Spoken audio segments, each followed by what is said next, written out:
Fala, galera. Muito obrigado aí por estar nos acompanhando no Full Tático 10, mais um vídeo bem produtivo para vocês. Hoje nós iremos falar um pouquinho de as novas regras do futsal, o que mudou, o que vai ajudar, o que vai atrapalhar. Vamos falar de tudo hoje. E hoje nós temos dois convidados muito especial aí, Juliano Lima e Valdenil Batista. Professores, eu vou começar pelo Juliano, apresentar um pouquinho aí, beleza? Tranquilo, boa noite aí, galera do Futático, todo mundo que está acompanhando esse conteúdo aí. Parabéns aí pelo excelente projeto. Realmente, mudanças vêm aí, né? No meio de uma pandemia. Vamos falar bastante aí sobre os novos desdobramentos que a regra vai trazer para a gente. E é um prazer estar falando com vocês.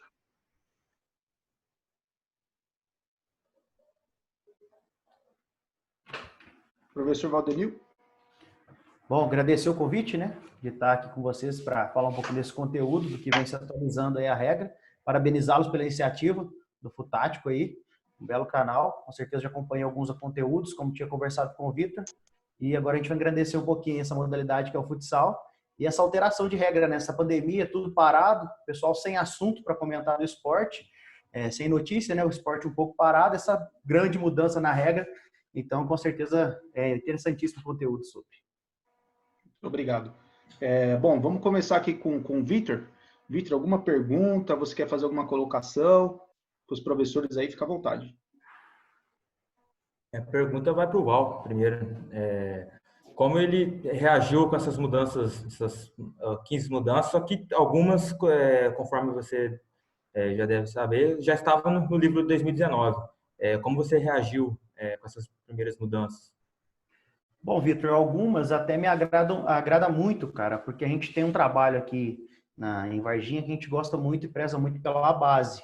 Então, algumas mudanças ali, como o tiro de meta, algumas mudanças nesse sentido, que vai priorizar a saída de bola, a própria lateral, o tiro de meta pode ser recebido dentro da área.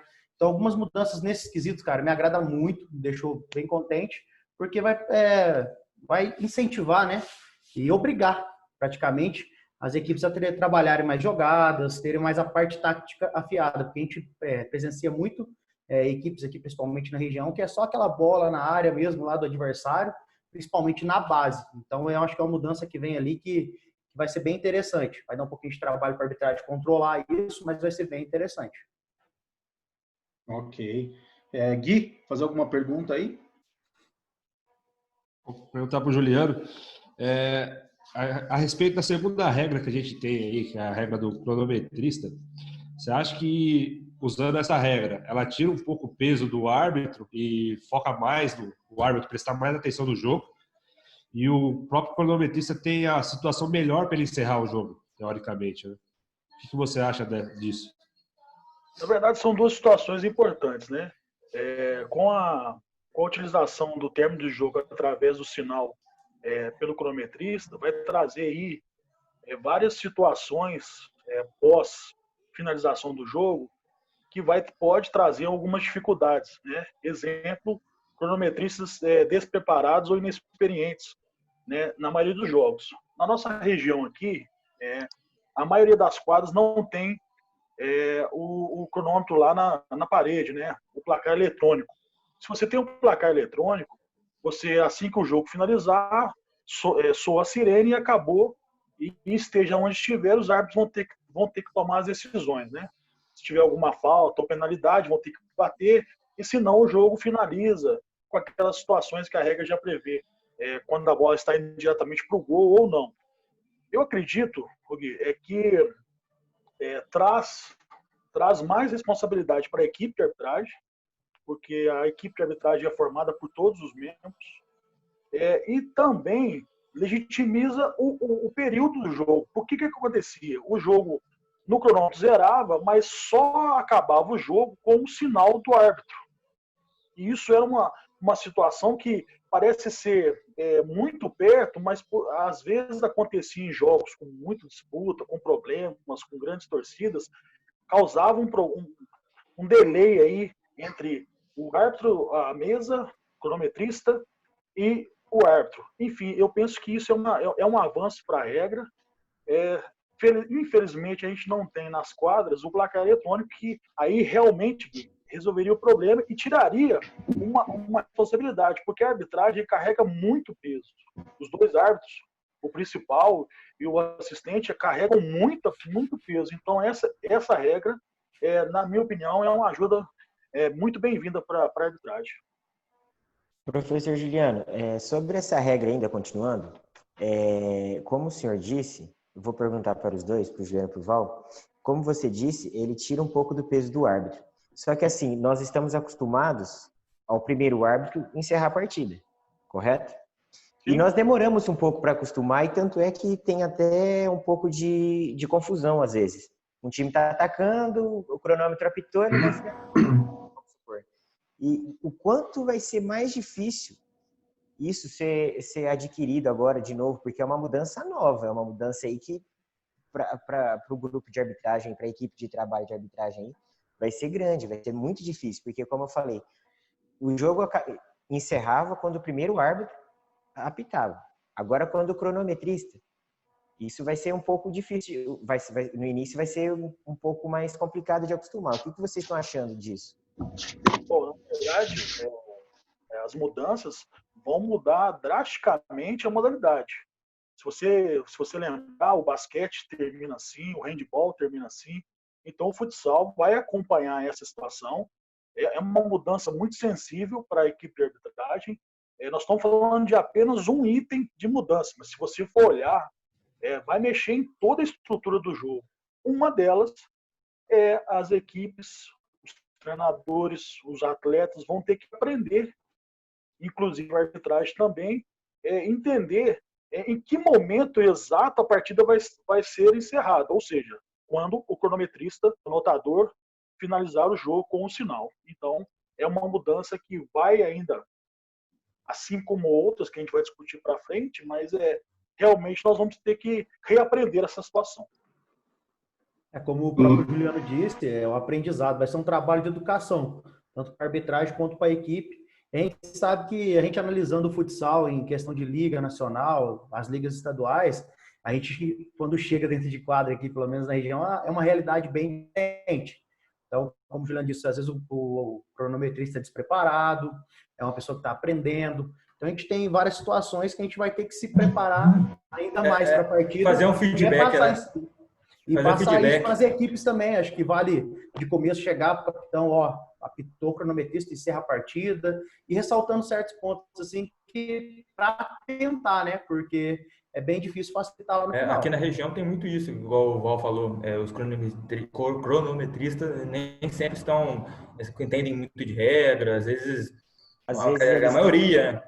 Terminando a formação de arbitragem, às vezes tem que estagiar, aqui tem muito disso de estágio, exato, querem ser aspirante a ser árbitro, então tem isso também, então vai ser um pouco complicado aqui. A gente torce aí para que as federações peguem pesado em cima aí da rapaziada que está no cronômetro, né, para não deixar muito acontecer essas coisas aí. Bom, falta o Lucas fazer a pergunta, lembrando aqui, professores, que o Lucas, ele é treinador de futebol de campo, né? E está interagindo com a gente de futsal também, só para lembrar que nosso canal não é só, lembrando, é voltado para o futsal. A gente trabalha um pouco em futsal quanto futebol também. Beleza, Lucas? Pode ficar à vontade. Então, eu estava combinando com os meninos aí, essa semana aí, com relação a outras mudanças, o que vocês acham que deveriam acontecer. Que vocês acham? Poderia acontecer outras mudanças também, além dessas que já ocorreu? Tem alguma regra que vocês acham, essa aqui poderia ter mudado alguma coisa, ou acrescentado alguma coisa? Olha, na minha modesta opinião, o futsal, a modalidade de futsal é a que mais muda nos últimos anos. A gente até falava numa live na última semana sobre isso. A busca pela tentativa de transformar o futsal numa modalidade olímpica e ter o número de confederações e federações para que possa se tornar olímpica é muito grande. Então, eles estão buscando tornar a modalidade mais atrativa, tornar a modalidade que possa ser um projeto que possa vender mais, né, para a televisão. Então, eu penso que grandes mudanças ainda virão, mas uma delas, o que me preocupa muito, sinceramente, não é nem uma questão de regra, é o antijogo, é a utilização das mãos, é o empurra-empurra, é aquele antijogo que acontece muito também pelos treinadores, pelos os jogadores que estão ali ao lado para entrar. O futsal é muito rápido, muito dinâmico, mas existe uma situação que eu não gosto muito, que é aquela situação que fica o antijogo, acontece muito, é muito chute, muito empurrão, muita cotovelada, muito tapa para a cara. Então eu penso que a regra podia limpar um pouco. Isso aconteceu no final dos anos 2000 com a modalidade handball. O handball era um jogo muito pesado, de muita violência, muita agressividade, e eles conseguiram transformar dentro da regra, limparam um pouco e colocaram muitas punições para os jogadores, e com isso o jogo deu uma limpada, ou seja, o antijogo já não acontece mais. Eu gostaria que tivesse essa mudança no futsal, mas vem aí muitas mudanças pela frente, podem aguardar. Eu também compactuo aí com a ideia do Juliano do antijogo. É o que mais dá trabalho para a gente, pelo menos. E eu acho que para agora tá suficiente de mudança, até porque vem um pacote com 15 mudanças. E cada mudança gera 3, 4 situações diferentes. Então, isso vira 60 mudanças, 60, 70 mudanças aí para a gente trabalhar. Mas e fazia tempo que não vi um pacote tão grande. Geralmente vem 5, vem 3, e agora vai dar um pouco de trabalho para a arbitragem. Então, acho que vai levar um bom tempo para a galera se acostumar com totais mudanças. Agora, alguma que vocês... Pode falar. Não, é que me veio aqui agora algo que um pitacozinho, que é sobre o goleiro. Eu gostaria que aquela regra dos 4 segundos na quadra intermediária, na quadra de defesa, acabasse, deixasse o goleiro jogar como jogador de linha o tempo todo. Seria muito interessante. Com a bola nos pés, né? E isso, saiu da área, ele pudesse jogar normalmente, para que pudesse criar construções ofensivas e defensivas, movimentações, para ajudar o jogo. O jogo ficaria muito interessante com mais um jogador podendo ali movimentar. Né? Agora também tem um problema. Seriam 2 mudanças, né, Juliana? Os 4 segundos e poder tocar a bola para ele 2 vezes, né? Voltar a bola para ele. Vocês alterariam o tamanho da quadra? Aumentariam, diminuiriam? Isso, na verdade, pelo menos na nossa região, talvez na região do pessoal aí, a maioria lá, estado de São Paulo, as quadras devem ser melhores, eu acredito eu. Mas na nossa região aqui, as quadras são muito pequenas. E eu não vejo ninguém aí disposto a fazer novas construções, novos ginásios ou aumentar a quadra. Então, infelizmente, o futsal joga-se quadra geralmente com menos de 30 metros. Isso para o jogo, por isso que acaba acontecendo muitos confrontos, muito enfrentamento, enfim. Mas seria se pudéssemos ter as quadras com os tamanhos oficiais, seria uma boa mudança. A gente aqui de São Paulo, aqui, a gente percebe que tem muita quadra boa, né? Tem algumas que são ruins também, né? Não vamos ser honestos, tem algumas que são ruins, até alguns clubes que tem a quadra boa, quando vai jogar nas quadras que são ruins, fica um pouquinho, né? A gente teve até uma live com o Paulinho japonês, ele até citou, né? Ele comparou o Corinthians com o São José, né? Que é um pouco diferente. Acho que quadras boas a gente pega sempre no Paraná, né? Que é do Diego lá, e lá tem bastante. No Paraná é muito forte futsal, né, Diego? Isso, aqui no Paraná as condições são boas. As quadras a maioria são 20x40, são tamanho padrão. O que eu acho interessante da regra número 14, durante a partida, no máximo 5 substitutos podem aquecer ao mesmo tempo no banco de reservas. Essa regra aí também é nova, não estava no livro, né?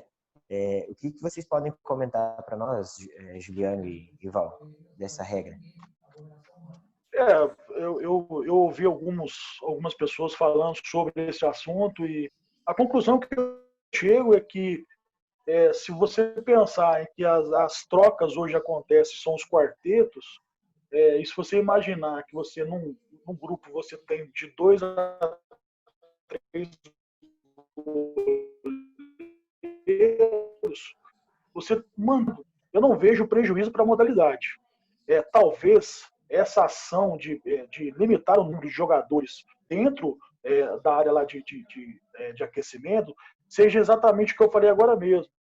Para tentar limpar um pouco aquela área que fica com muita gente em pé, fazendo muita pressão para a arbitragem e que para se vender a imagem, o jogo, fica feio, fica uma situação muito, muito desorganizada. Talvez seja esse pensamento da FIFA e as confederações já tiveram aceito, inclusive a nossa confederação. Para a arbitragem, isso atrapalha alguma coisa ali? Eles aquecerem em maior número ali? O Val pode responder aí, ele costuma apanhar sempre. Pode falar aí. Cara, é sacanagem. Eu tive uma pequena passagem como atleta também, e a gente, vamos supor, eu falo pela nossa região, a gente conhece pouco, pelo menos no meu caso, eu conheço pouco São Paulo, Paraná, como que funcionam as arenas aí. Aqui, cara, é tudo muito apertado, sabe? É bem no limite, arquibancada em cima, as quadras às vezes não tem 1 metro de área de escape da linha lateral, então é quase impossível até para o árbitro transitar. Então você imagina um atleta em pé aquecendo, mas também já peguei quadras que não atrapalham, que tem espaço, tem área de escape. Visualmente, como o Juliano disse, para vender o produto, dá uma sensação de bagunça. É vibração, a galera tá enérgica, uma hora ou outra entra dentro da quadra. Então, vende uma imagem bagunçada. Mas, para a arbitragem, atrapalha bastante devido às nossas quadras serem muito pequenas. Uhum. Eu quero fazer uma pergunta para os outros, então, como treinadores. O que eles acharam dessa regra? Se vai atrapalhar muito ou não? Bom, eu particularmente preferia. Depende de cada treinador, né? Às vezes o cara só aquece um quarteto e depois de 5 minutos aquece outro e por aí vai. Eu particularmente, eu prefiro todo mundo, né? Se tiver uma condição de aquecer todo mundo ali e colocar para jogar, para mim é melhor. Mas, enfim. Eu vou na mesma linha do Bruno aí. Eu prefiro todo mundo, porque às vezes eu tô ali como treinador ali e fica aquele murmurinho ali atrás do banco, cara, e isso é muito chato. Às vezes atrapalha seu raciocínio ali no meio do jogo. Porém, se aquecer por quartetos, teoricamente é mais fácil, que os caras que já estão aquecendo já sabem a hora que eles vão entrar. Então, tipo, dá o tempo lá, geralmente tem o cronômetro, dá o tempo, ele já vem, não precisa nem ficar chamando, é uma troca automática. Só que uma visão mais como árbitro, eu acho que atrapalha para a arbitragem. Porque vai ter gente atrás ali agora, na linha do gol, e vai ter gente ali no banco para cornetar, teoricamente, né? Eu acho que é pior. Lucas? Bom, pode falar, Diego, vai aí. Pode mandar, Diego. Uma experiência aqui, eu particularmente, eu não gostei muito dessa regra, não. Na verdade, tem os prós e tem os contras, né? Porque, igual o Guilherme falou, por exemplo, na comissão tem o técnico, auxiliar, preparador de goleiros, preparador físico, supervisor, tem 5 caras já sentados no banco, já pressionando a arbitragem. Isso é ruim para o grupo de arbitragem também, para a equipe de arbitragem que está trabalhando. E mais 5 caras aqui do meu lado, e conversando e trocando informação, e a gente troca informação com a equipe da comissão técnica e vai ainda assistir jogo, e o juiz toma uma pressionada aqui porque não deu um lateral, não deu uma falta, daí ele passa de novo, toma outra pressionada. Eu vejo por esse lado, eu acredito que seja ruim por esse lado. Outro lado ruim, que nem nós conversamos com o Elton e com o Renan, o Elton de Cianorte e o Elton de Moarama e o Renan de Cianorte, é que às vezes sai uma situação de falta, você treina com 2, 3 jogadores que não estão aquecendo. Você tem 5 jogadores de linha, só que o goleiro machucou, o goleiro não entrou aquecido. Apesar que o goleiro salva exceções, né? Ele tem situações que ele rela, tem pouco contato com a bola. Eu acredito que essa regra, ao meu ver, assim, para mim, não foi muito boa, não. Eu acompanho o Gui, o Bruno aí, todo mundo aquecendo lá no canto, lá os 4, fulano, vamos trocar e boa. Para mim é isso. Eu acredito que vai muito das circunstâncias, também da vivência de cada. Tipo, se a gente tem um elenco com 15 jogadores de alta qualidade, aí seria melhor ter os 15 aquecendo, mas muitas vezes você encontra um elenco, às vezes 7 com qualidade e os outros mais abaixo. Então, não vai ter necessidade de estar todos aquecendo. Mas aí entra naquilo, aqueles que são abaixo da qualidade, que é os que ficam ali atrás, ali, cornetando, né? Também tem esse ponto de vista. Juliano, que também é treinador, né, seu ponto de vista. Não, na verdade, de qualquer maneira, os membros, os componentes, os elementos do jogo, os atletas e comissão, salvo o técnico ou, na ausência do técnico, um representante geralmente auxiliar técnico, o restante não pode falar com a arbitragem, não pode dar instrução, a regra já prevê isso. É que, na verdade, culturalmente, a arbitragem não faz nada, somos bananas, né? Nós, que também trabalham com arbitragem, somos os bananas, então, frouxos, né? Então aí vai acontecendo, o cara vai gritando cada vez mais e você vai aceitando, tentando levar ali no banho-maria. Mas, na verdade, mesmo sentados, mesmo os aquecendo, vão continuar falando da mesma maneira, porque culturalmente, isso para mim é uma tristeza falar isso, todos falam e muito, pressionam demais a arbitragem. Para quê? Para que naquele momento de dúvida, a arbitragem possa ceder a esse tipo de pressão. Não é o mais ético, não é o mais legal, mas é assim que a modalidade caminha e os treinadores se utilizam muito dessa prática. Pressionam, pressionam, pressionam até o árbitro ceder. Por exemplo, o Valdenil é um frouxo de plantão, ele vai, geralmente, na hora da dúvida, ele dá o pênalti sempre para o time da casa. Isso acontece. Escola, né? Exatamente. Mas os caras vão falar de qualquer maneira, viu, Vitor e galera? Os caras vão falar, expulso, você expulsa o jogador, o cara vai pro outro lado. Ele tem que ficar do outro lado. De lá ele vai ficar mandando elogios para sua mãe com muita vontade. Você vai continuar escutando, então vai falar sempre. Eu acho que vai ser até pior, né? Ser expulso, ele vai gritar até. Bom, isso. Infelizmente, na nossa modalidade futsal, essa falta de educação com a arbitragem é uma coisa muito séria, talvez uma coisa para ser pensada, até aí falando de futebol de campo também, algo para ser um assunto aí para frente, porque a arbitragem é muito desrespeitada, muito, muito e muito. Bom, agora eu vou com a minha pergunta, professores. Vocês acham que é preciso mesmo essa mudança constante de regras aí no futsal, de anos em anos, né? De tempo em tempo, para ver se melhora mesmo o futsal, ou você acha que é um exagero? O que vocês pensam sobre isso daí? Olha, eu vou na linha que é importante sim as mudanças. Sinceramente, a mudança durante essa pandemia que me assustou um pouco. Talvez eles queriam ter um fato novo e criaram um fato novo. Mas eu imagino que a modalidade tem muito a crescer. Se você imaginar com relação a outras modalidades, o futsal, ele vem do futebol de salão, então é uma modalidade até recente. Eu imagino ainda que nós vamos ter ainda muitas mudanças. Penso que o jogo já está mais dinâmico, já melhorou, mas algumas dessas mudanças agora podem mexer sensivelmente no jogo, e aí eu não sei se só o tempo vai dizer se foi válido ou não, mas as mudanças são válidas sim, Bruno. É uma modalidade que vive uma metamorfose, né? Eu até digo aí... É isso, Raul Seixas? A metamorfose ambulante.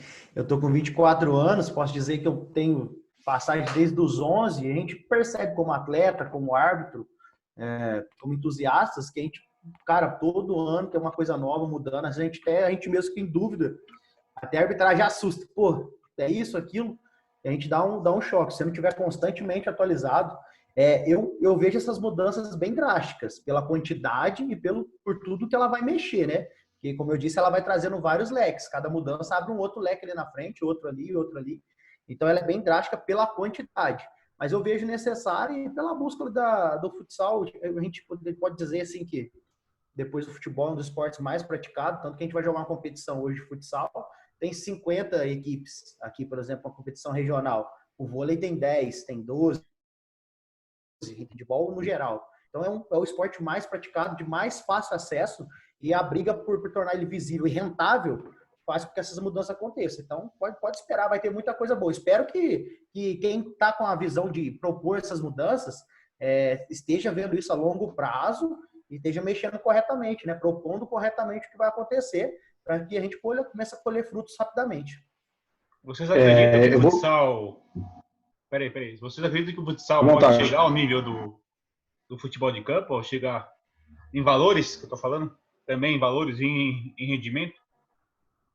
Não acredito. Não. Não acredito porque a visibilidade do futebol de campo, a cultura, a começar pela quantidade de público que o futebol de campo consegue levar e o futsal. Então, não acredito que em termos de valores a gente possa igualar aí.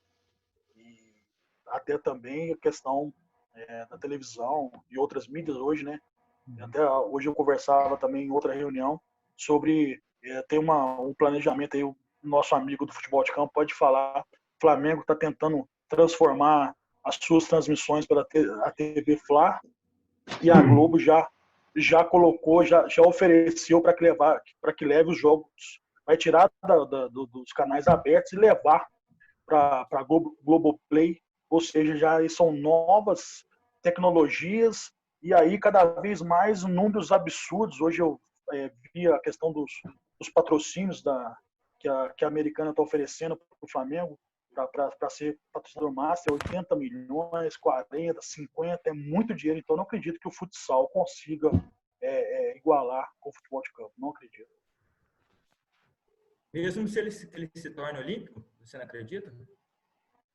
Mesmo assim, porque se você vai imaginar, a começar pela bilheteria, você não vai ter aí ginásios dentro do Brasil capazes de levar um público pequeno no campeonato mineiro, carioca, supera uma grande bilheteria dos ginásios. Então, que não passam, vamos dizer assim, 5 mil, 3 mil, 2 mil, não vejo. Então, a começar pela bilheteria, mas aí pelo apelo, televisão, pelo produto que é oferecido, pela quantidade de patrocinadores, né? A televisão, por exemplo, investe maciço no futebol. Se você imaginar, a maior receita do futebol de campo vem da televisão. Ou seja, o futsal não. O futsal consegue passar um ou outro jogo num canal fechado. A gente não consegue levar para a TV aberta. Né? Então, tem muito ainda para caminhar. O futsal, não acredito que E a arbitragem, É, professor? E a em arbitragem, termos de professor? valores, Não, em termos de valores, qualidade. Qualidade, você acha que é igual? Ou está muito desnivelado? A futsal está muito acima, o campo está muito abaixo? Em qualidade de árbitro? olha, aí, nossa, essa é uma pergunta muito interessante, porque eu imagino que tanto no futebol de campo quanto no futsal falta preparação, falta ajustes. Eu consideraria que a nossa arbitragem é boa, mas muito aquém do que o jogo oferece. Ou seja, as estrelas, né, do espetáculo, os árbitros não conseguem acompanhar em termos de valores, em termos de dedicação. Enquanto um atleta se dedica 24 horas para a modalidade, para o jogo, o árbitro tem que ter outra função, trabalha em outros trabalhos, enfim. Então, não vejo, mas volto a repetir, falta preparação. Existe aquela questão de tornar o árbitro profissional daquilo, é uma questão também de bastante dificuldade, mas se você imaginar valores que são pagos aos árbitros, realmente mostra que nós somos ainda amadores na profissão de arbitragem. Eu gostaria só de complementar e eu vou só dar uma ilustrada. Eu acho, pelo que eu acompanho, que eu assisto, a arbitragem de futsal faz menos lambança que a de futebol de campo hoje, atualmente. Eu vou usar essa palavra, lambança, porque até com o árbitro de vídeo que a gente vê hoje não tem como justificar de outra forma. Então eu acho que a arbitragem de futsal sobressai um pouquinho do campo. Lógico que não dá para comparar proporção, atletas, não dá para comparar nada, mas eu acho que a de futsal faz menos lambança. Eu vou ilustrar com essa palavra. Mas é muito simplista você falar que faz menos lambança quando você imagina que no futebol de campo os árbitros, por exemplo, em São Paulo, tem pré-temporada, enquanto aqui na nossa região, em outros estados, não existe nem reciclagem, nem nada, não existe encontros para os árbitros de futsal para poderem se aprimorar. Então, você vê que há uma diferença, um desnível muito grande. Sim. Agora, tem uma situação também, né? Quantos jogos são televisionados de campo e quantos jogos são televisionados de futsal? Então, a lambança, ela é de cima para baixo, de baixo para cima. Ah, sim. Gui, uma pergunta aí? Não, professor, a CBF agora pegou as licenças, né, do futsal também. Mesmo assim, na opinião de vocês, o futsal ainda vai ser desvalorizado. Valorizado, talvez não, mas ainda com uma parcela, uma fatia bem pequena do bolo. Se você imaginar que agora, no texto, nesse texto agora é que transforma o futsal feminino numa modalidade, dentro da modalidade futsal, com os mesmos valores e efeitos. Se você imaginar a nossa seleção principal de futsal masculina, seria o top, não se preparou para o Sul-Americano, não se preparou, não teve encontros, não teve nenhuma verba, ou seja, a confederação ainda bate cabeça com relação a oferecer algo. Então, eu imagino que o futsal tem muito para caminhar. É claro que a FIFA, a CBFS, hoje tem todos os elementos para poder usar, a partir do futebol de campo, usar os mesmos elementos para poder transformar o futsal, mas ainda a fatia do bolo ainda vai ser bem pequena, viu? O próprio Marquinhos Xavier, treinador da seleção, ele falou pra gente das últimas aulas nossa da pós-graduação que treinador da seleção o que menos faz é dar treino. Não tem tempo para dar treino, não tem jogadores para dar treino, eles se reúnem às vésperas da competição e ainda querem cobrar resultado, né? Teoricamente, no futsal, ainda o técnico da seleção ainda pode treinar outro clube, né? Talvez ali que ele consegue passar a teoria dele para os atletas, a prática dele. Ele acaba partindo de uma base, né? Não tem outro jeito. Se você for imaginar, ele acaba levando 3 ou 4 da equipe dele para fazer uma base e a partir disso formar uma equipe, né?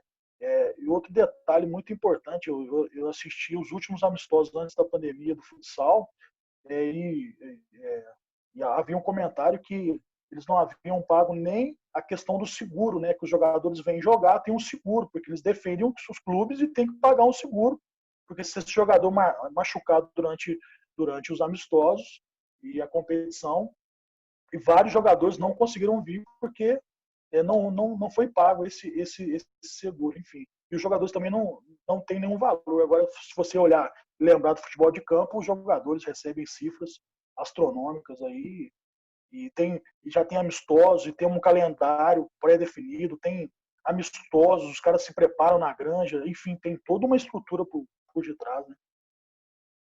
Eu diria que eles têm um molde que funciona, entre aspas também, né? Que é o futebol. Eu acho que quanto mais tentar se aproximar ali o formato das coisas do futsal serem feitas como é feito no futebol, eu acho que facilitaria, encurtaria esse caminho para chegar num nível legal. Mas, como o Juliano disse, é bem largado. Então, o pessoal fica ali aquele meio amador, né? A forma como tratam o futsal ali, tem nível de seleção brasileira. Dinheiro tem, jeito tem, caminho tem. E o que mais me deixa assustado é que se o futsal fosse bem coordenado, bem estruturado, a chance do Brasil ter uma supremacia é muito maior hoje do que no futebol de campo. Essa é a minha opinião. Diego, uma colocação aí? Pergunta? Voltando a esse assunto do Sul-Americano, o Marquinhos Xavier, não sei se antes da semifinal da final, ele deu uma entrevista que era muito contestado sobre por que não levou o goleiro de tal clube, por que não levou tal jogador ou tal posição de jogador porque tem menos convocados. Ele foi bem categórico e ele foi muito bem na resposta dele. Ele disse que, como não tinha treinamento, ele acabou convocando quem resolveria o problema, quem ele achava que resolveria, que na concepção dele resolveria o problema. E isso, querendo ou não, eu acredito que ainda foram muito bem. Porque foi um jogo muito equilibrado contra a Argentina. É bem isso mesmo. Acredito que a Confederação Brasileira ainda é um pouco desorganizada em umas certas situações. Por exemplo, desde o passado ainda tem jogadores que foram campeão na Tailândia que não receberam ainda a premiação. e eles estão numa briga aí judicialmente, pelo que a gente sabe muito pouco, eles não expõem também, eles são muito éticos, os jogadores. Então, a CBFS aí, por incrível que pareça, ainda ela tem que melhorar algumas situações. Talvez uma das soluções seria a CBF assumir, não sei se a CBF quer assumir, tem essa vontade de assumir, mas seria muito interessante, acho que até para os árbitros, porque poderiam até fazer isso, essa reciclagem, como falam. Aqui no Paraná, se eu não me engano, ou é anual ou é semestral que eles fazem esse encontro de reciclagem, e isso eles fazem avaliações e testes. Tanto é que o nível melhorou muito, tanto de campeonatos regionais, quanto escolares, quanto os jogos abertos, quanto os campeonatos paranaenses. Acredito que o esporte aqui está evoluindo por isso também, pela questão de arbitragem. A arbitragem também está se preparando muito bem, porque eles sabem que os clubes têm investimentos, os clubes eles estão se preparando melhor. Então, a equipe de arbitragem de árbitros também estão se preparando muito bem aqui no Paraná. A conta é muito simples. Você investe em carro de som, você investe em panfletos, você investe em mídia televisionada, você faz chamadas na televisão, rádio, e você vai lá e quer pagar barato, quer chamar gente, quer colocar estagiários, pessoas não preparadas para fazer arbitragem. Ou seja, quem vai ali controlar o seu espetáculo, a maioria dos organizadores preferem pagar menos, pagar mal a arbitragem, ou seja, é um ponto tão delicado. Você acabou de dar um exemplo que uma arbitragem bem preparada, possivelmente bem paga, só eleva o nível dos jogos e diminui os problemas, e as competições andam naturalmente e o espetáculo continua. E o Paraná, que é uma região que valoriza muito o futsal, né? Como ele disse, nos escolares, nos regionais. Então, a arbitragem vem se preparando melhor até para atender a base, porque é a base que vai gerar frutos para que essas equipes possam captar atletas e continuar tendo resultados grandiosos de uma maneira até barata. Então, é um investimento inteligente. Inteligente, exatamente. Eu acho que o Sul, em geral, domina o futsal. Região Sul, né? Não, tanto que o treinador veio de lá, né, da seleção brasileira hoje. Então, acho que o Sul em geral, domina o futsal hoje, no momento, na circunstância atual do Brasil. Vitor, quer aproveitar o gancho e fazer alguma pergunta, uma colocação? Sim, vamos voltar a falar de regras. A regra 11, sobre o gol, acho que não é 10, mentira. O goleiro deve tocar pelo menos uma parte do pé, tocando a linha na hora do pênalti. É uma situação complicada para a arbitragem, porque como ela vai analisar esse pé saindo da linha? Eu queria saber essa do Val. Então, como é que ele acha dessa regra? É uma regra que acompanha um pouco da modalidade de campo, né? Que na hora que o batedor efetuar a cobrança, que ele tem pelo menos um pé em cima da linha, naquela projeção do corpo.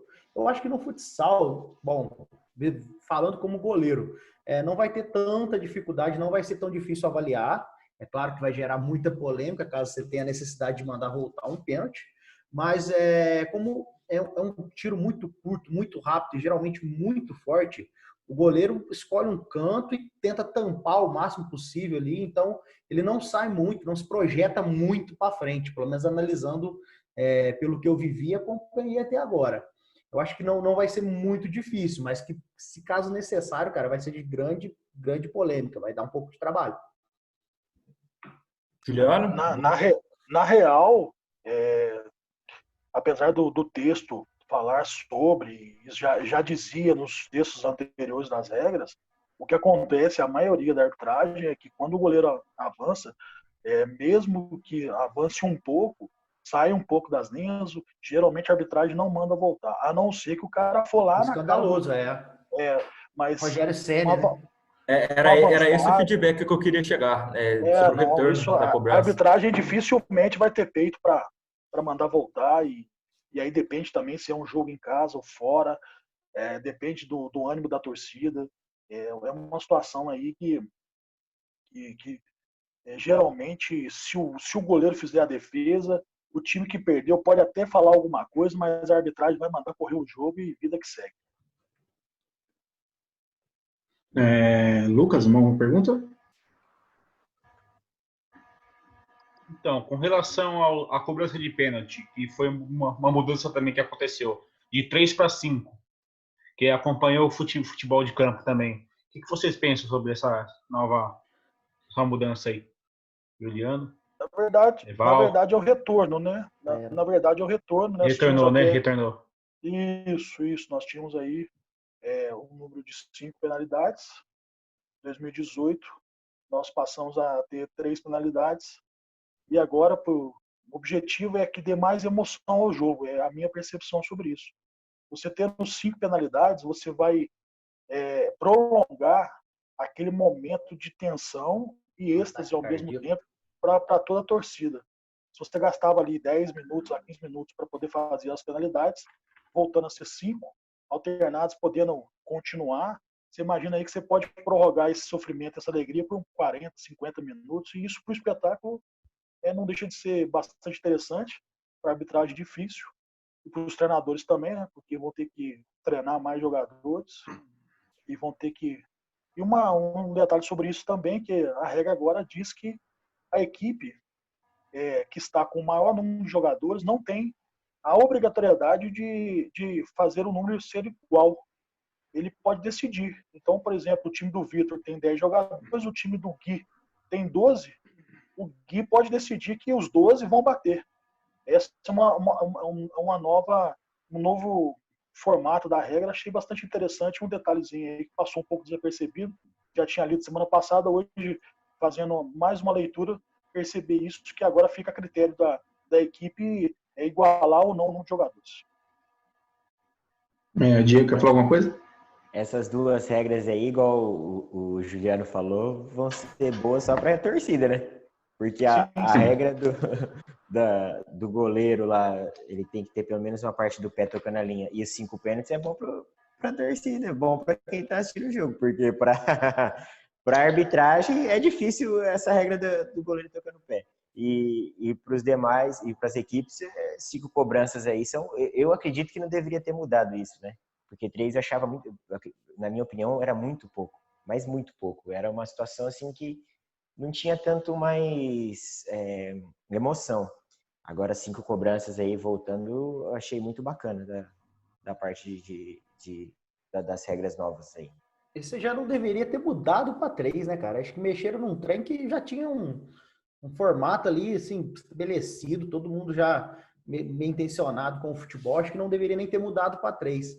Mas ficou bom mesmo ter voltado para 5. Acho que a justificativa... uma chancezinha a mais, né, cara? A justificativa, quando foi mudado o texto, foi para que pudesse diminuir o tempo de uma partida.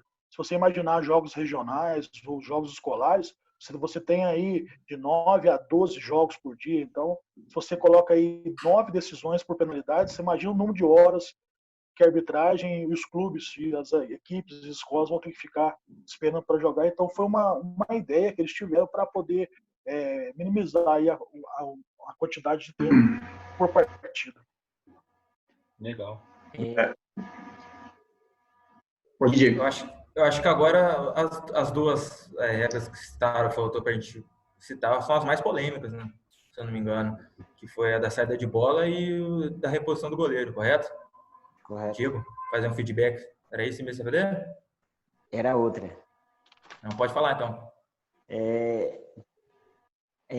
Sobre a mão na bola.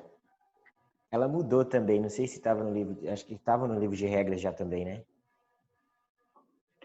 O texto agora ele vem mais claro sobre aquela questão que a gente tinha sobre a intenção de pôr a mão na bola, mesmo que não haja o toque na bola, mas se você observar que o atleta usou a mão no sentido de tentar atrapalhar o jogo, é considerado mão, e aí tem as sanções previstas. Eu imagino, Diego, que o texto foi melhorado e deixou mais claro o que precisa ser feito. Então, foi um grande ganho aí nessa questão da mão. Mas continua a critério do árbitro interpretar a mão ou não, e aí continua nesse sentido. Na emenda do livro de regras vem até um texto lá, o texto em negrito é o novo complemento. Então, vem mostrando que colocar até em negrito o complemento, especificação, melhorando o entendimento dessa regra. Ah, sim. É uma coisa que fica importante, já que nós estamos tratando desse assunto, os treinadores aí que vão acompanhar esse conteúdo aí, necessariamente estudarem o livro de regra, porque o desconhecimento entre os treinadores é algo que me assusta. Né? Eu trabalho nas duas linhas, né? Eu trabalho como treinador e como árbitro, e trabalho com formação de árbitros. Geralmente, muitos treinadores migram, né? Às vezes encerram atividades como treinador e migram para a arbitragem. E quando chegam lá, o cara às vezes tem 10, 15 anos de profissão como treinador e o cara desconhece o livro de regra, até a cor do livro. Então, fica aí uma atenção, um chamado para isso, para os treinadores.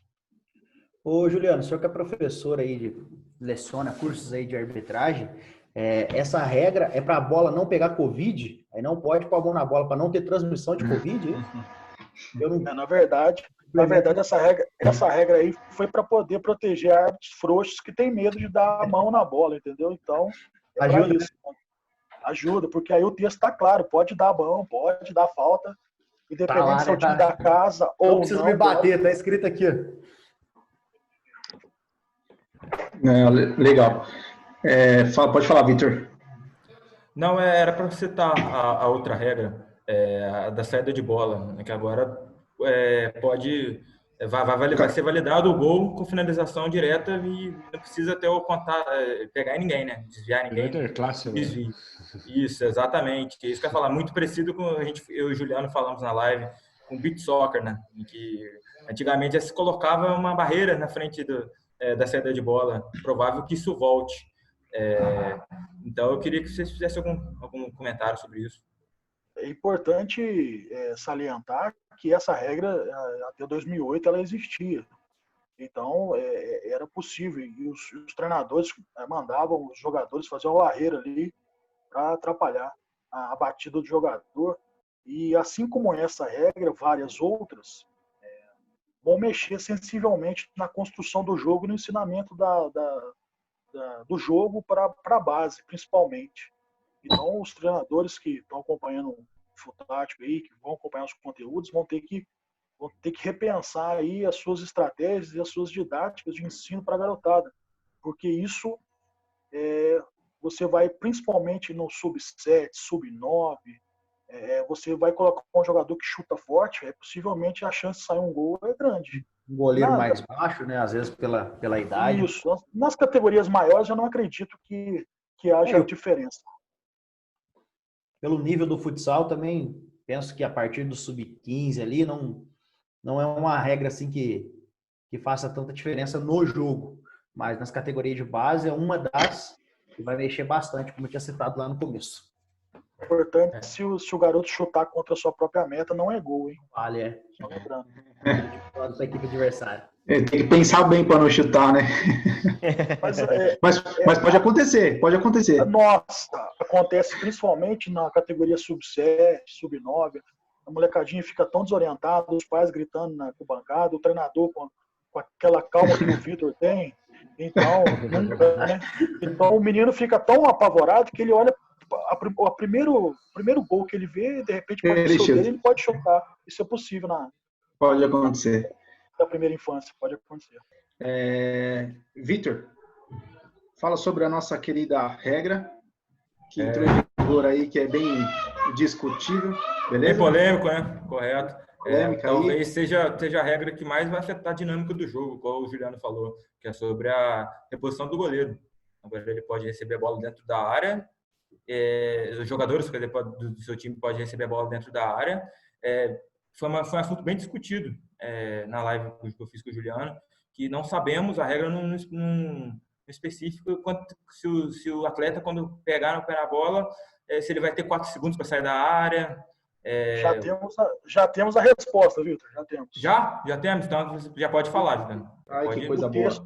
O texto já ficou mais claro agora, a CBFS soltou, né, esse desmembrado. Na verdade, são duas situações importantes. Agora o jogador pode receber a bola, né, dentro da sua área.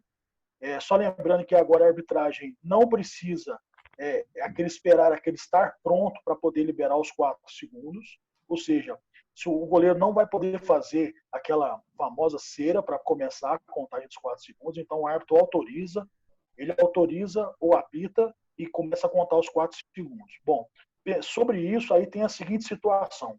Assim que o goleiro tocar a bola para o jogador o jogador de linha pegar na bola, considera que a bola está em jogo.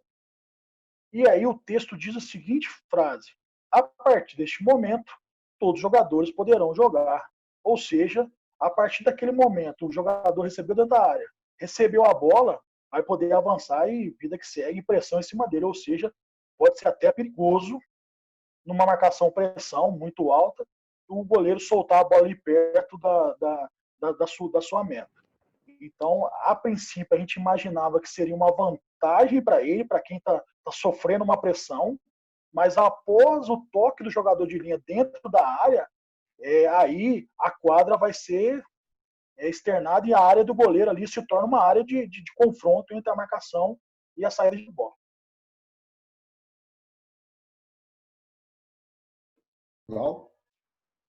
Acho que o Juliano esclareceu bem a regra. Eu ia comentar. Depois que o atleta tocou a bola está 100% em jogo.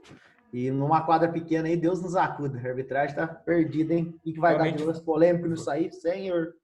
vai mudar bastante a dinâmica do jogo, realmente. É uma regra bem interessante. Não sabemos o que vai acontecer, né? Tem um detalhe. Pode mandar, professor. Tem um detalhe importante também, que é a questão de que vai acabar aquele problema, né, da arbitragem ter que mandar repetir a saída de bola, né? O campo já tinha feito isso com maestria, foi poder receber a bola, não mais voltar, ter que repetir o tiro de meta do campo. Então achei muito acertado essa situação. E o futsal agora segue a mesma linha, ou seja, o goleiro soltou a bola, amigão, vida que segue, bola viva e jogo, vai jogar. E aí quem puder mais base. Chora menos. Agora, é importante lembrar que o goleiro vai ter que lançar a bola no tiro de meta dentro da sua meta, né, da sua quadra defensiva. E aí a CBFS definiu que vai utilizar desse dispositivo da regra até o sub-15. Ou seja, para os adultos, sub-17, juvenil e adulto, continua podendo lançar a bola diretamente. A nível tático, eu queria saber dos meus companheiros o que eles acharam dessa regra.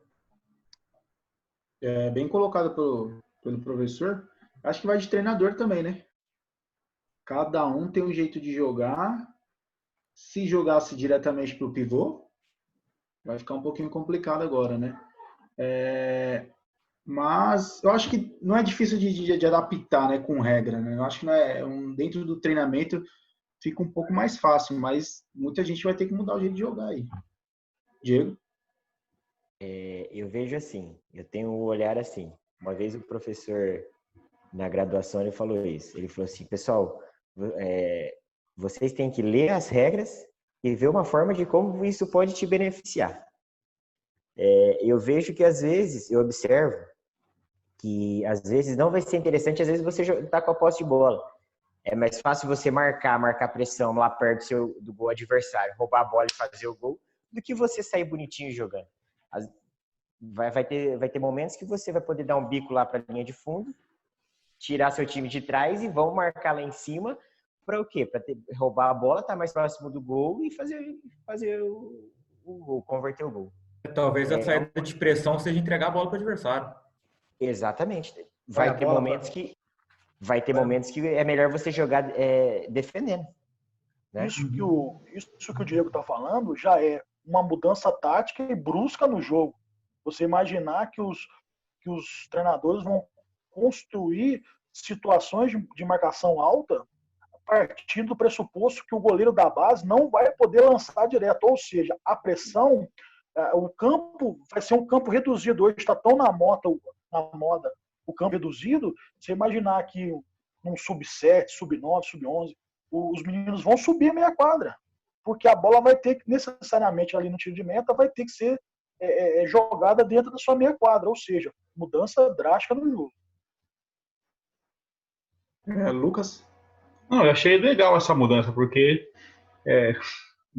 cria um jogo melhor os que estão assistindo, para os telespectadores. Então, eu achei bacana essa mudança. E estão deixando o futsal próximo do futebol, né? Já teve algumas Sim, mudanças, sim. né? Retorno dos 5 pênaltis e a reposição do goleiro com o jogador podendo receber dentro da área. É bem próximo ao futebol. E a penalidade também, pisar em cima da linha, um dos pés também. Exato, também. Bem parecido. E o último feedback nessa mesma regra também, conforme a gente citou aqui, que é a reposição do goleiro também não se pode agora lançá-la no campo ofensivo, tem que passar pelo campo defensivo. Esse último feedback, na mesma regra, se eu não me engano. Isso. Importante só ressaltar para a galera que acompanha o conteúdo e o canal, que no caso do Brasil, a CBFS decidiu que vai utilizar esse dispositivo até o sub-15. Como teste, né? Como teste, Isso. exatamente. Ah, sim, sem dúvida. Até porque a FIFA está falando sobre flexibilização da regra. Ela tá dizendo, porque deu muito polêmico, eles estão trazendo agora, essa semana, textos assim dizendo que vão deixar a cargo das federações e confederações as questões mais próprias de cada país, de cada região, ou seja, deixando na mão das federações para poder melhorar a modalidade. Agora eles já estão mais flexíveis. E nesse teste também eu tinha lido que a nível amador também eles iam testar. Então pode ser que apareça em algumas regiões essas regras em nível amador. Vai depender muito do regulamento também. Não, vai mudar de país para país, região por região. Exato. Mas é importante a gente seguir o que a CBFS hoje diz e tentar já mostrar, mas possivelmente aí com o retorno se Deus quiser, o mais breve possível, dos jogos, das competições, os eventos testes vão acontecer, principalmente na base, e aí eles vão tirar suas conclusões e aí possivelmente cravar finalmente essas grandes mudanças da regra do futsal. Principalmente essas competições menores, né, que a gente participa aqui, mais regional, mais municipal. Essas regras, alguns regulamentos, com certeza vão cair por terra em congresso, vão ser só 3 pênaltis, tá liberado jogar a bola no meio da quadra, o pessoal não vai enxergar com certos olhos de mudança, de progressão, né? Então, acho que... Inicialmente não. Inicialmente não, mas aí conforme o andamento, vão acontecendo as mudanças e o pessoal vão ter que se adaptar. Né? Nós de Minas, eu vi um feedback interessante. Hoje a Federação Mineira soltou essa nota da CBFS, então provável que elas vão aderir logo. A Federação Mineira deve ser uma das... No Campeonato Mineiro de base, esse dispositivo já acontecia, viu, Vitor? Já acontecia. Então, na verdade, para os jogos da Federação Mineira de base, a questão do lançamento da bola não vai mudar. Eles já realizavam esse dispositivo. Sucesso. Show de bola. Bom, estamos chegando aqui no nosso final. Quero agradecer aqui já de antemão professores aí, Juliano e o Val. Prazeraço receber vocês aqui, vocês feras aí de Minas Gerais, mas passando conhecimento aí para todo o Brasil, todo o nosso pessoal que está acompanhando o nosso canal. E eu queria fazer uma pergunta, saindo um pouquinho de regra, que eu vi outro dia aí o Falcão dizer, e que não passa de ser verdade. Ele falou assim, o futsal, o último jogo televisionado ao vivo foi o meu quando eu joguei pela seleção brasileira, o que passou no aberto, né? E eu parei para pensar, e é verdade, o que vocês acham que falta para a televisionar pelo menos um domingo de manhã ali, um futsal, no mínimo na seleção brasileira?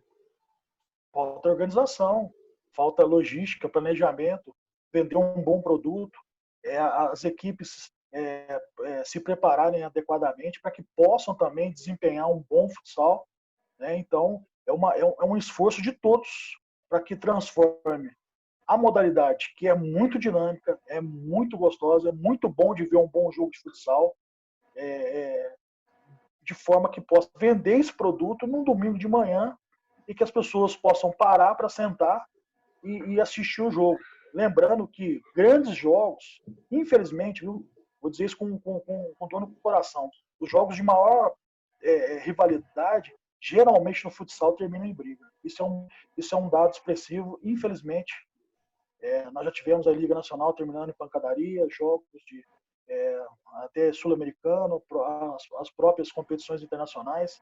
Enfim, quando você olha, por exemplo, o campeonato espanhol, as quadras, os ginásios todos lotados, um jogo muito bacana, você vê o Ricardinho jogando, é outro nível, né? É outra coisa, né? Até o último jogo, o jogo que o Falcão se aposentou, se eu não me engano, ele jogou uma final contra o Corinthians, né? Magnus e Corinthians. Quando acabou o jogo, a torcida inteira do Corinthians invadiu a quadra. Mas e aí eu lembro, foi forte você falar que eu lembro que o Dandan, que faz a transmissão do futsal, eles tiveram que ficar com uma imagem reduzida e o Dandan falando que, nossa, isso não é legal, isso não é legal. E ele não tinha o que falar, porque a imagem ficava só numa situação e o pau quebrando do outro lado, enfim. Isso. Mas vale ressaltar que recentemente agora a Rede Brasil comprou os direitos e vão começar a transmitir os jogos da Liga Nacional de Futsal. Então, talvez teremos esperar ter audiência, né? Então, é essa a tendência. Espero que seja sucesso, para quem sabe voltar para uma emissora a nível um pouco maior. Legal. Val, colocação aí? Um planejamento da CBFS aí que poderia ajudar também são projetos para que outros estados comecem a difundir mais o futsal. Porque a gente saiu um pouco hoje de São Paulo e da região sul, você não vai citar um time do Nordeste, em Minas Gerais é só o Minas, nem sempre é tão competitivo. Então eu acho que alguns projetinhos assim, em regiões mais distantes, isso poderia ajudar com que o público dessas outras regiões voltassem mais. E aí seria mais atrativo a televisão passar, porque teria uma visão nacional mesmo daquele esporte. Porque o pessoal ainda fica meio por fora, entendeu? Nordeste. Outra marketing, outra ideia podia ser também, Bruno, de repente, as grandes agremiações, Flamengo, Vasco, Fluminense, São Paulo, Corinthians, como já fez o próprio Santos, pudessem fazer com que a modalidade de futsal entrasse mesmo no cartel de produtos, né? Você imagina aí o Flamengo com um grande time de futsal, o Fluminense, o Vasco, São Paulo. Ia ser show de bola, é verdade. É uma ideia. Antes de encerrar, tem um quadro aqui no nosso canal que até o Kiki geralmente fala isso, só que ele não está podendo agora responder, sobre os nossos convidados montam uma seleção dos 5 melhores jogadores do nosso país na atualidade. Vamos passar a bola para... E o melhor treinador também. Vamos passar a bola. Começa, Juliano. Você, então, na verdade, eu montei para mim a de todos os tempos. Eu não entendi muito bem a ideia, mas eu vou falar para mim a que eu gostaria de ter para que eu pudesse treinar. Então seria o Thiago, o Neto, o Falcão, Manuel Tobias e o Lenin. Professor, mas aí você não precisa treinar eles não, né? Era só falar assim, vai lá. Não, na verdade eu só ia atrapalhar, né? Não precisa muito de treino aí não. Melhor treinador. Não, mas eu ia ter um problema, porque esse time é extremamente ofensivo e o Neto ia ficar muito sobrecarregado. Apesar que o Lenísio realmente corre para todo mundo também, mas eu ia sofrer demais. Mas é um grande time. E o treinador? Né? O treinador, o Marquinhos Xavier. Professor, já que você citou o Falcão e o Tobias, quem foi melhor, Tobias ou Falcão? O Tobias foi melhor para a modalidade e o Falcão foi melhor como produto. Mídia. Agora, a mídia do Falcão é melhor, mas o Manuel Tobias, ele foi o que iniciou tudo isso aí. Se o futsal se transformou, e se a figura do Falcão se transformou no Falcão, realmente o Manuel Tobias fez muita diferença pelo Brasil, pela de modalidade. Agora, em termos de habilidade, entre um e o outro, obviamente que o Falcão é melhor. Mas o Manuel Tobias era mais efetivo. Val, monta da seleção. Cara, eu tentei fugir um pouco dos conhecidos, apesar de cair em bastantes, que é bem complicado também.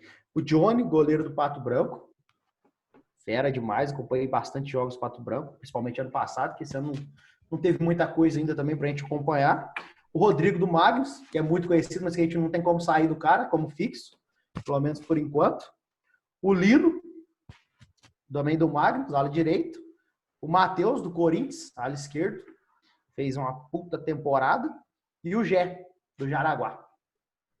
E treinador dá o destaque pro Ricardinho, né, cara? O cara, apesar de novo como treinador aí, fez uma puta temporada e ainda mais acompanhando, né, aquela série que eu acho que todo mundo deve ter assistido aí do Fred lá.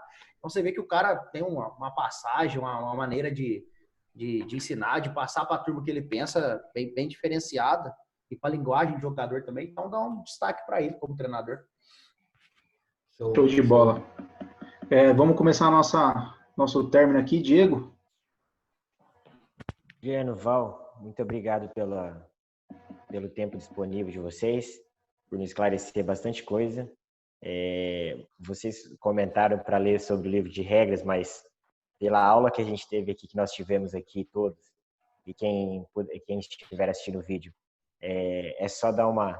vai só dar uma passada no livro de regras e nas regras novas, e que vocês esclareceram bastante nossas dúvidas, pontuamos muito as regras que vão entrar em vigor ano que vem, no caso, igual vocês comentaram. Meu muito obrigado por estar dividindo o conhecimento de vocês aí. Muito sucesso, que a temporada aí seja longa e muito boa, e sem elogios da mãe, e sem brigas e sem discussões aí para vocês. Lucas? Obrigado, professores, por estar esclarecendo algumas dúvidas que a maioria das pessoas posteriormente vão ter, né? E obrigado e sucesso aí na carreira, e se Deus quiser a gente vai se encontrar nas quadras da vida aí. Valeu, obrigado. Vitor? Queria agradecer Juliano e Val por aceitar o meu convite. Eu convivo com eles desde criança, né? Então, sou suspeito em falar pelo conhecimento desses caras. Deixar meu agradecimento mesmo por ter aceitado e valeu, sucesso para nós, né? E o futsal evolui e cresça com vocês. Bom, professores, muito obrigado. Foi uma honra, um prazer enorme estar com vocês aqui hoje. Espero muito de coração daqui algum tempo tá falando com vocês novamente, falando que essas regras foi valiosa para o nosso futsal, né? Que é o mais importante de tudo. E para finalizar aqui, eu quero fazer uma pergunta para o Juliano. Qual foi o melhor jogador? O Vitor ou o Val? Ih, rapaz. Bom. Tá, justo, hein, Juliano? Não, tranquilo. Isso aí eu posso te falar rapidinho, mas eu queria antes... titular, né, Juliano? Eu queria agradecer... Não adianta me puxar o saco agora, Vitor. A verdade vai ser dita, que doa quem doer, entendeu? Bom, mas antes disso eu queria agradecer a galera do Futático. Vocês são demais. Parabéns aí pela iniciativa. Tomara que esse projeto aí só cresça e frutifique. Estamos à disposição sempre. Tomara que tenha ajudado um pouquinho a gente pensar sobre esse assunto no qual eu gosto muito de mexer.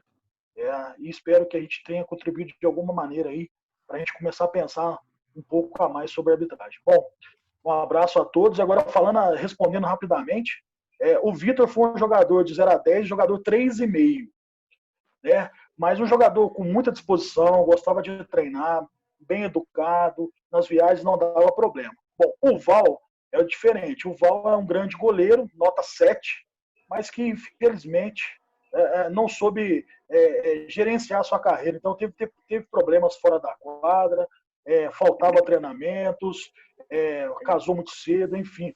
É o frouxo, né? Vamos dizer que ele é frouxo. Então, na verdade, se eu tivesse que optar, Bruno, eu tentaria escalar um terceiro goleiro. Não dá para ser titular nem Vitor e nem Val. Grande abraço, galera. Valeu, Val. Só um minuto, Juliano, fazer a propaganda aí, o teu Instagram. Instagram do resenha.com. Eu vou deixar isso pro Val. Do resenha pode deixar pro... O meu é Juliano de Lima 5. Eles estão no Instagram, Facebook. Todo mundo que quiser trocar ideia sobre essas questões da arbitragem, estamos sempre à disposição lá. É só mandar um direct lá que a gente está conversando sempre.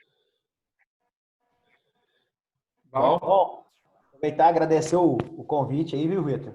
Prazer mesmo ter lembrado de mim aí.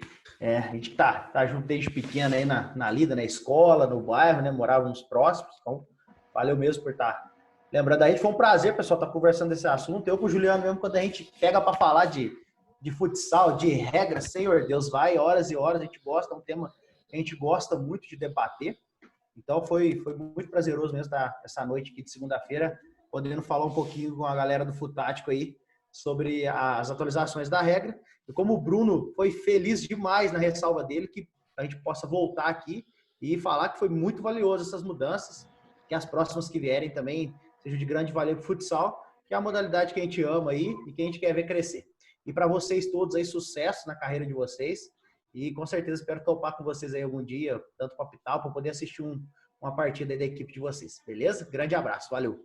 O Val, pode deixar o Instagram aí também, por favor. Ah, verdade. Meu Instagram é Val Batista.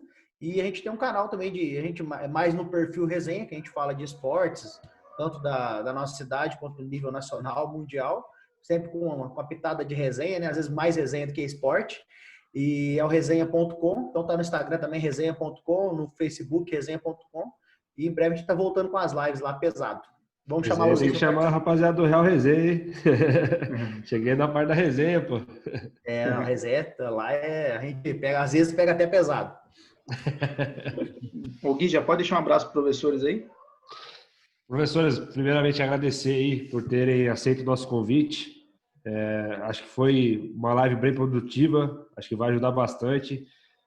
Eu acompanhei o Diego falando aí que a gente não precisa ler o livro de regras, é só acompanhar esse vídeo aqui que vai ser de grande valor para a gente. Acho que foi bem esclarecedor e sucesso a todos vocês aí. Espero um dia ter a honra aí do Val estar apitando meu jogo aí. Já peguei umas dicas com eles aí no make-off aí. E sucesso para vocês aí. Um abraço.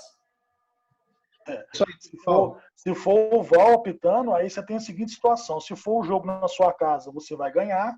E se for um jogo fora de casa, você vai perder. Então eu já te posso adiantar o resultado da partida. Se for o Juliano, o jogo não acaba geralmente, viu? Geralmente ele acaba com o jogo. Na verdade, aí você tem que chamar a escolta para proteger ele. Porque geralmente a torcida fica esperando na porta. Eu tenho um problema sério que é exatamente isso. Os jogos, quando eu estou apitando, até agora eu tenho apitado poucos jogos, até porque eu não tenho tido mais paciência. Mas os jogos que eu apito, geralmente, se os caras não fizerem tudo certo, eu costumo estragar a noite dos caras. Mas, enfim, isso é para uma outra resenha. A torcida fica lá esperando a foto, né, com o juiz, né? Não é para ficar querendo bater, né? Onde já se viu isso? Não. Aliás, Diego, eu tenho um problema sério, o Vitor pode confirmar e o Val também. Eu costumo avançar antes nos caras do que os caras avançarem em mim, né? Eu ia falar isso agora. Eu tenho esse problema. Já deu, irmão. O primeiro tem que ser meu, entendeu, Diego? A gente pode até ir para o hospital junto, mas o primeiro... Ele não sabe se vai sobreviver, já... Então, infelizmente, eu tive que aprender isso. Eu não recomendo nas minhas formações, eu sempre falo sobre isso.